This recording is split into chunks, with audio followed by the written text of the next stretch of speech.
अक्सर जब किसी मेडिकल डायग्नोसिस की बात होती है ना, तो वहाँ एक तरह की एकदम सटीकता की उम्मीद जुड़ी होती है। हाँ बिल्कुल, एक्यूरेसी चाहिए होती है। सही कहा, बिल्कुल किसी इंजीनियरिंग समस्या की तरह।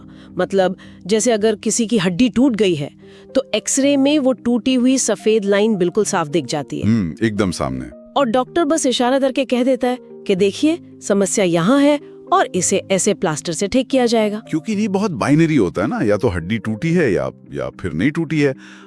इंसानी दिमाग को वैसी चीजें ज्यादा पसंद आती हैं जिन्हें देखा जा सके। हाँ, जो एकदम सामने हो। बिल्कुल, जिन्हें किसी स्पष्ट खांचे में फिट किया जा सके। इससे एक तरह की तसल्ली मिलती है कि चलो समस्या पकड़ में आ गई है। लेकिन जब मानसिक स्वास्थ्य की बात आती है या घबराहट और चिंता की दुनिया में कदम रखा जाता है तो अचानक वो एक्सरे मशीन काम करना बंद कर देती है। एकदम सही कहा आपने। ये एक ऐसा डायग्नोस्टिक परिदृश्य है जो बहुत ही धुंधला है।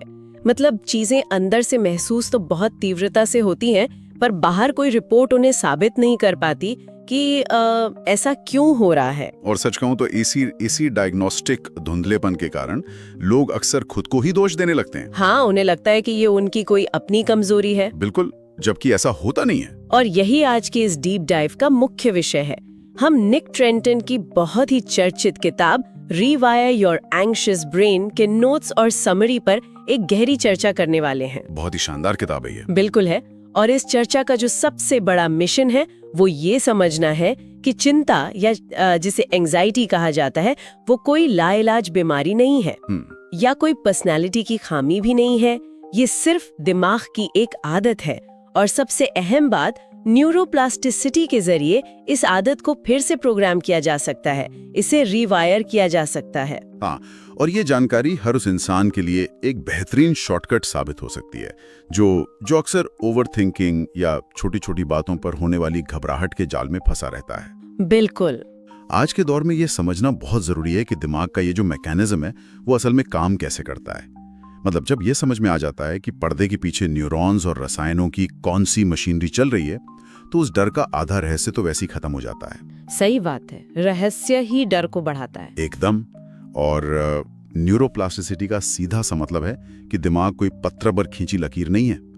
हर बार जब कोई नया विचार आता है या नया व्यवहार किया जाता है तो दिमाग के अंदर तारों का एक नया नेटवर्क बन रहा होता है। तो इस पूरी मशीनरी को थोड़ा खोल कर समझते हैं। चर्चा की शुरुआत इस सबसे बुनियादी सवाल से करते हैं कि आखिर ये चिंता जन्म कहाँ से लेती है। बहुत अच्छा सवाल है। स्रोत सामग्री बहुत ही स्पष्ट रूप से बताती है कि इसके लिए दिमाग के दो बिल्कुल अलग अलग हिस्से जिम्मेदार हैं। पहला है एमिगडाला और दूसरा है कॉर्टेक्स। और इन दोनों के काम करने का तरीका एक दूसरे से एकदम अलग है। अगर विकासवाद या एवोल्यूशन के नजरिए से देखें तो एमिगडाला दिमाग का बहुत ही प्राचीन हिस्सा है, पुराना हिस्सा है। राइट। हाँ, ये एक तरह का इमोशनल अलार्म सिस्टम है। इसका एकमात्र काम है खतरे को भांपना और शरीर को फाइट या फ्लाइट यानी लड़ो या भागो वाले मोड में डाल देना, बिना कुछ सोचे समझे। बिल्कुल बिना सोचे। ये इतनी तेजी से काम करता है कि तर्क या सोच विचार का इसमें कोई दखल होता ही नहीं है। कई बार ये सिर्फ पुरानी दर्दनाक यादों से ट्रिगर हो जाता है, भले ही वर्तमान में कोई असली खतरा आसपास भी ना हो। और दूसरा हिस्सा है कॉर्टेक्स, जो कि सोचने समझने वाला, लॉजिकल और कल्पना करने वाला हिस्सा है। सही कहा, लेकिन कॉर्टेक्स धीमा है। अच्छा। हाँ, ये एमिगडाला की तरह तुरंत रिएक्ट नहीं करता। लेकिन इसकी सबसे बड़ी समस्या पता है क्या है? क्या? ये वर्स्ट केस सिनेरियो यानी सबसे बुरे परिणामों की कल्पना करने में माहिर है। अरे बाप रे। हाँ, ये लगातार घटनाओं का विश्लेषण करता है, भविष्य की योजनाएं बनाता है और जब ये नियंत्रण से बाहर हो जाता है तो इसी ओवरथिंकिंग से चिंता पैदा होती है। इसे समझने के लिए हमारे स्रोतों में एक बहुत ही स्पष्ट उदाहरण दिया गया है। मान लीजिए एक लड़का रात में अचानक डर कर उठता है। अगर वो एकदम से पैनिक में है, उसका दिल बहुत जोर से धड़क रहा है, जैसे कोई बहुत पुरानी घबराहट अचानक वापस आ गई हो, तो ये एमिगडाला का काम है। बिल्कुल। उसने बिना कोई लॉजिक लगाए शरीर में अलार्म बजा दिया है।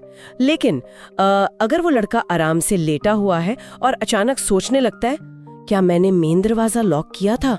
अगर कोई अंदर आ गया तो क्या मैंने गैस बंद की थी? हाँ। और ये सोच के उसकी घबराहट धीरे धीरे बढ़ रही है। तो ये कॉर्टेक्स है। दोनों ही स्थितियों में जो डर का अनुभव है वो वास्तविक है, लेकिन उस डर का जो उद्गम है, जहां से वो आ रहा है, वो पूरी तरह से अलग है। एक बायोलॉजिकल रिफ्लेक्स है और दूसरा एक वैचारिक चक्र है। तो क्या इन दोनों को दो अलग-अलग रेडियो स्टेशंस की तरह समझा जा सकता है? रेडियो स्टेशन कैसे? मतलब एक स्टेशन है एमिगडाला, जो किसी भी वक्त अचानक से फुल वॉल्यूम पर बजने लगता है, एकदम कान फाड़ देने वाली आवाज में, जो सीधे चौंका देती है। हाँ, बिल्कुल। और दूसरा स्टेशन है कॉर्टेक्स, जो बैकग्राउंड में बहुत ही धीमी आवाज में लगातार बजता रहता है।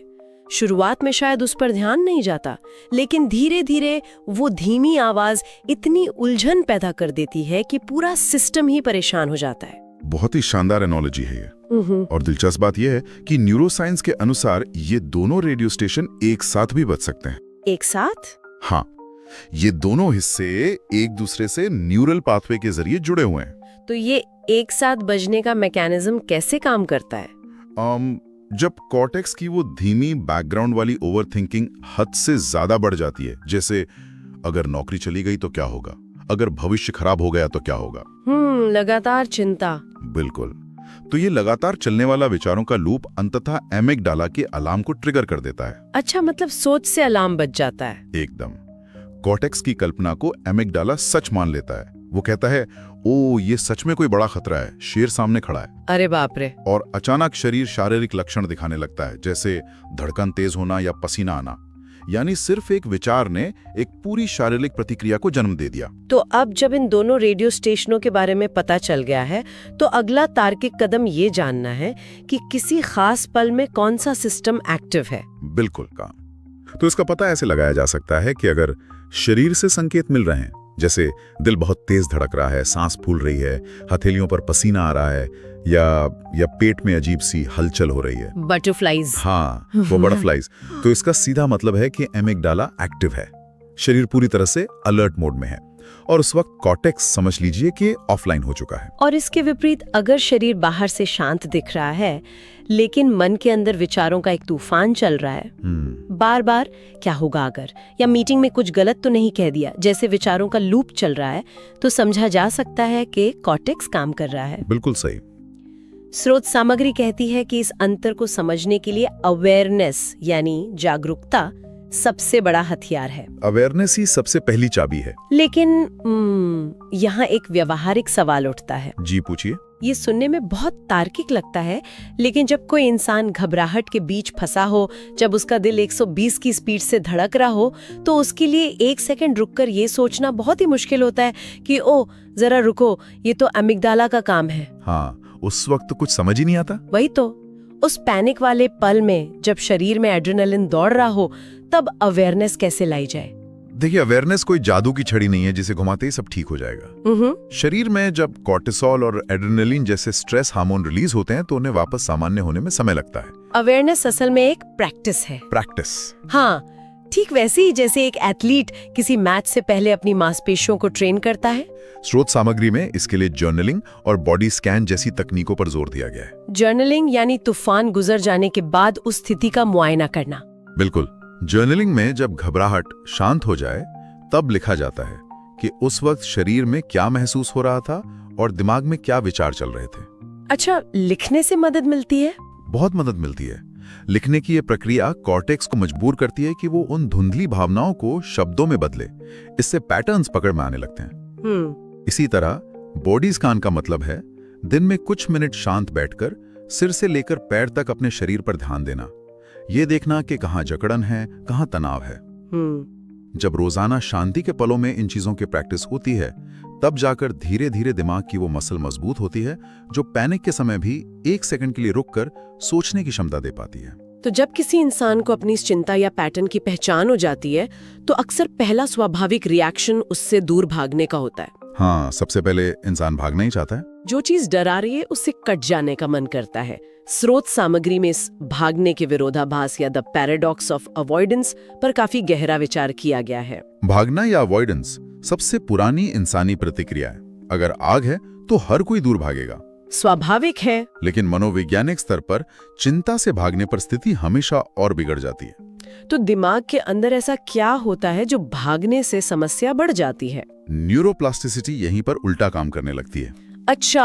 हाँ, जब कोई इंसान चिंता पैदा करने वाली किसी स्थिति से भागता है, मान लीजिए किसी को भीड़ से डर लगता है और वो पार्टी में जाने से मना कर देता है, तो उस वक्त के लिए तो शरीर को बड़ी राहत मिल जाती है कि चलो बच गए। बिल्कुल, लेकिन एमिगडाला को ये पक्का संदेश जाता है कि वो जगह सच में खतरनाक थी, अच्छा हुआ वहां नहीं गए, तभी हम जिंदा हैं।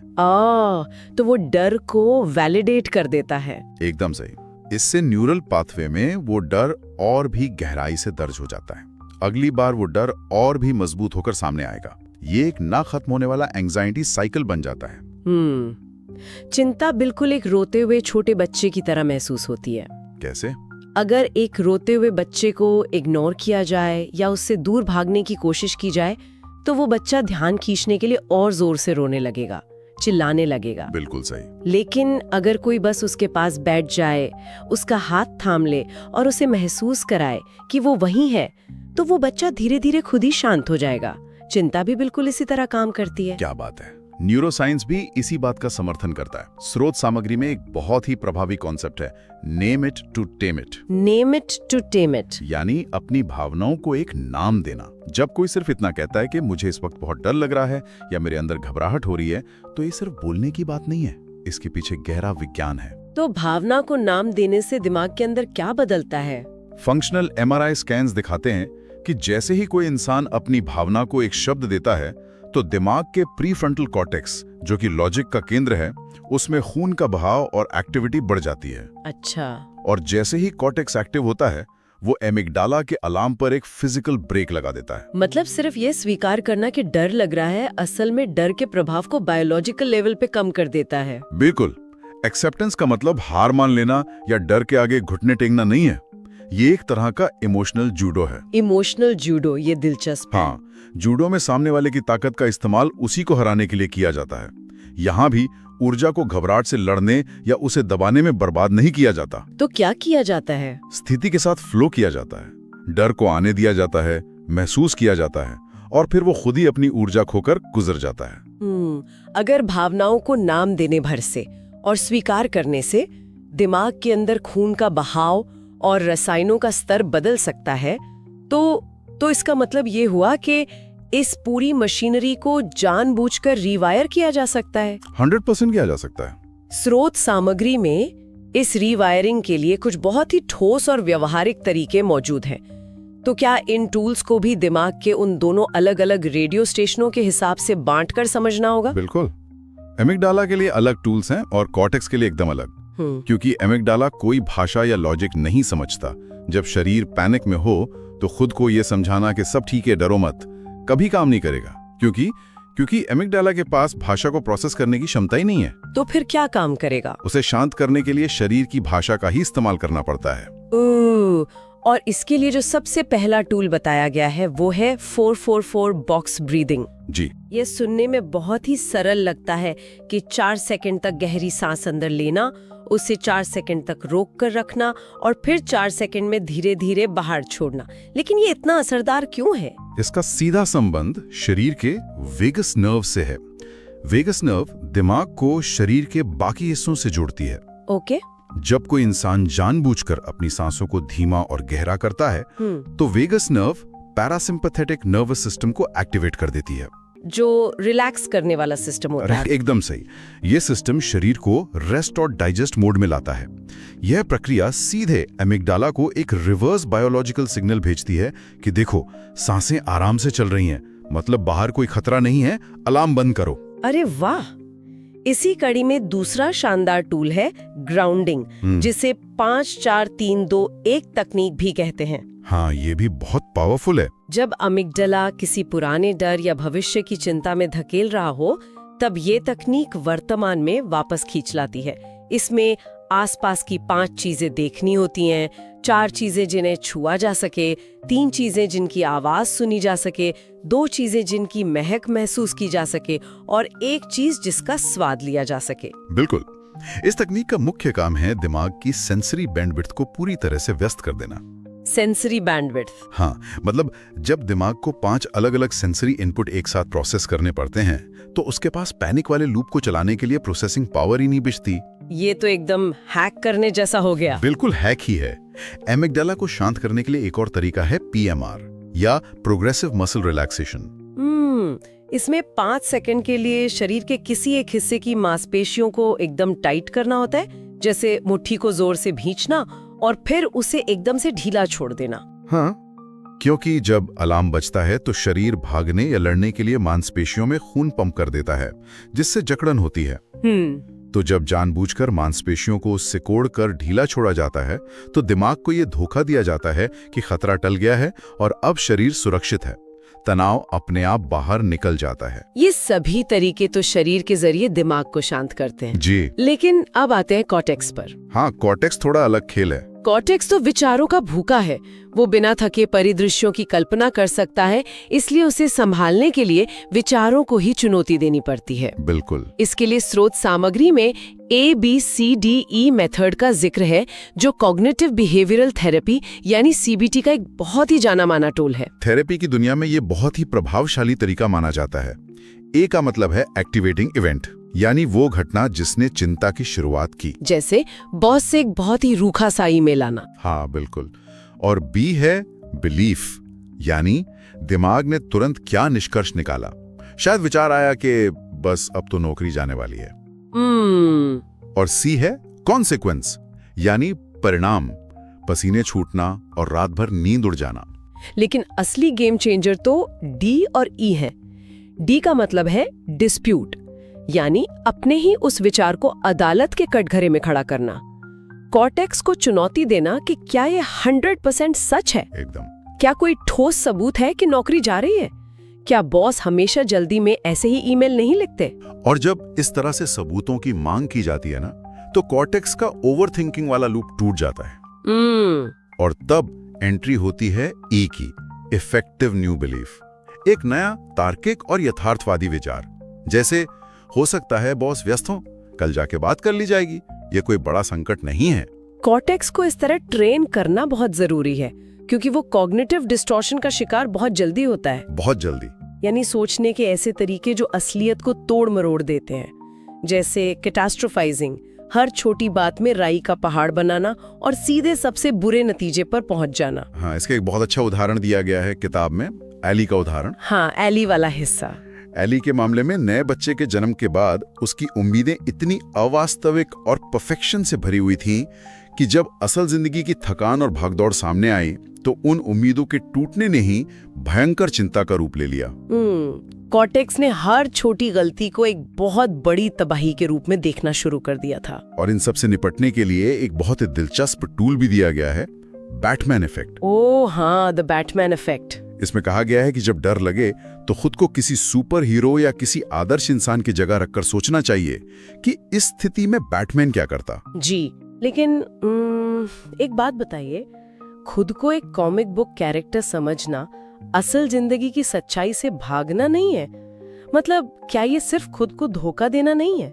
हाँ, पहली बार सुनने में बिल्कुल सच्चाई से भागना लग सकता है, लेकिन मनोविज्ञान की दुनिया में इसे साइकोलॉजिकल डिस्टेंस बनाना कहते हैं। Psychological distance? हाँ, जब कोई इंसान अपनी ही समस्या में फंसा होता है तो उसका कॉर्टेक्स भावनाओं में अंधा हो जाता है। लेकिन जरा सोचिए, जब किसी दोस्त को वही समस्या होती है तो उसे कितनी अच्छी और तार्किक सलाह दी जाती है। ऐसा इसलिए होता है क्योंकि वहां हमारी अपनी भावनाओं का दखल नहीं होता। अच्छा, क्योंकि वहां एक दूरी होती है, एक ऑब्जेक्टिव नजरिया होता है। बिल्कुल सही। बैटमैन इफेक्ट बस खुद से ही वो दूरी बनाने का एक तरीका है। जब ये पूछा जाता है कि बैटमैन क्या करता, तो असल में भावनाओं को किनारे रखकर एक तीसरे व्यक्ति के नजरिए से अपनी ही समस्या को देखा जा रहा होता है। समझ गई। ये फेक करना नहीं है, ये बस अपने सोचने के तरीके को एक अलग एंगल देना है ताकि एमिगडाला शांत रहे और कॉर्टेक्स एक तार्किक निर्णय ले सकें। तो क्या इन सभी टूल्स और न्यूरोप्लास्टिसिटी का इस्तेमाल करके एंजाइटी को पूरी तरह से मिटाया जा सकता है? क्या एक ऐसा जीवन संभव है जहां डर का कोई वजूद ही ना हो? इस पूरी चर्चा का सबसे बड़ा निष्कर्ष यही है कि चिंता या एंजाइटी को पूरी तरह से खत्म न तो किया जा सकता है और न ही ऐसा करना सुरक्षित है। सुरक्षित नहीं है? नहीं। विकासवाद ने, एवोल्यूशन ने चिंता को एक वजह से हमारे अंदर डाला है। क्योंकि थोड़ी सी चिंता जीवन के लिए जरूरी है। ये आने वाली चुनौतियों के लिए शरीर और दिमाग को तैयार करती है ना? एकदम सही। अगर किसी परीक्षा या प्रोजेक्ट की कोई चिंता ही ना हो तो कोई भी इंसान उसके लिए मेहनत ही नहीं करेगा। बिल्कुल। तो असली जीत इस चिंता को जड़ से खत्म करना नहीं है, असली जीत है अवेयरनेस और इन टूल्स के जरिए इस चिंता को एक सुपर पावर में बदलना। Super power, wow. हाँ, जब भी पता होता है कि दिमाग कैसे काम कर रहा है तो उस अतिरिक्त एड्रेनलिन का इस्तेमाल पैनिक करने के बजाय फोकस और ऊर्जा बढ़ाने में किया जा सकता है। इस पूरी चर्चा और इन सभी बायोलॉजिकल मैकेनिज्म को समझने के बाद एक बहुत बड़ा सवाल जहन में आता है। एक ऐसा विचार जो इस पूरी समस्या को सिर्फ एक व्यक्तिगत लड़ाई से निकालकर एक बहुत बड़े परिदृश्य में खड़ा कर देता है। अच्छा, वो विचार क्या है? जरा आज की आधुनिक दुनिया के पूरे ढांचे को देखिए। फोन पर लगातार बजने वाले सोशल मीडिया के नोटिफिकेशंस, 24 घंटे चलने वाली ब्रेकिंग न्यूज जो हमेशा किसी न किसी खतरे की लाल पट्टी चलाती रहती है। बिल्कुल। और हमेशा ऑनलाइन या हमेशा उपलब्ध रहने का जो एक साइकोलॉजिकल दबाव है, ये सब कुछ बिल्कुल इस तरह से डिजाइन किया गया है कि इंसान का एमिगडाला हमेशा अलर्ट मोड पर ही रहे। बाप रे, ये तो है। उसे कभी वो पैरासिम्पैथेटिक शांति मिले ही नहीं। ये बहुत ही सोचने पर मजबूर करने वाला नजरिया है। तो क्या ये संभव है कि आज के दौर में बढ़ती हुई एंजाइटी सिर्फ लोगों के दिमाग का धुंधलापन या कोई व्यक्तिगत कमी न होकर इस पूरी अटेंशन इकोनॉमी का एक बाय प्रोडक्ट हो? एक ऐसा सिस्टम जो इंसान के गहरे बायोलॉजिकल डर और उसके अमिगडाला के अलर्ट रहने की आदत से मुनाफा कमा रहा है? ये एक ऐसा सवाल है जिस पे गहराई से विचार किया जाना चाहिए। बिल्कुल विचार करना चाहिए।